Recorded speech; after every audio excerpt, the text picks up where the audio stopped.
Scientists at the California Academy of Sciences travel around the world performing critical work to keep global environments healthy and climate ready.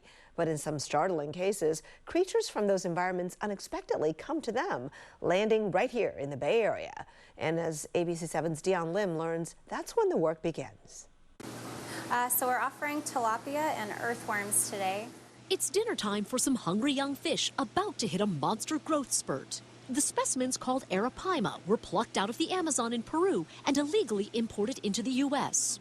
Biologist Kelsey Pauling is teaching them the aquatic table manners they'll need when they're moved to a bigger tank at the Steinhardt Aquarium at the California Academy of Sciences in San Francisco. That's where they'll grow to roughly the size of a human. So having the hoop, we're hoping that when we move them into a different system, they'll still recognize this as where they get fed. They'll come up to the surface. She says the Academy got the call after the arapaima were intercepted by U.S. Fish and Wildlife in L.A. Wherever they were heading probably wasn't good. They are not good pets because they grow up to 6 to 8 feet in length. They live 20 plus years, or they can. And potentially cause environmental havoc if they're released into a non-native environment. But it's not an isolated incident. For years, the California Academy of Sciences has assisted Fish and Wildlife as they patrol SFO and other entry points in the state, combating everything from illegal smuggling to bad decision-making. Oh, for sure. I mean, there are people that are quite naive with respect to what is a poisonous animal or a plant, for example, or something that's noxious. There are people that are quite knowledgeable and can tell things apart and still decide that they want to have those kinds of things, so they will bring them into the country. Charles Delbeck directs aquarium projects at the Academy.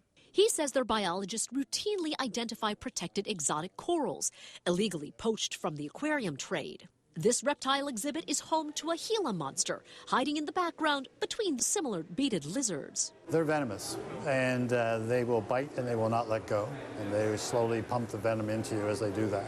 Back at the office, we see the legacy of species already exploited before they even arrive in the U.S. So any products that are made from endangered species are not allowed to be brought into the country either.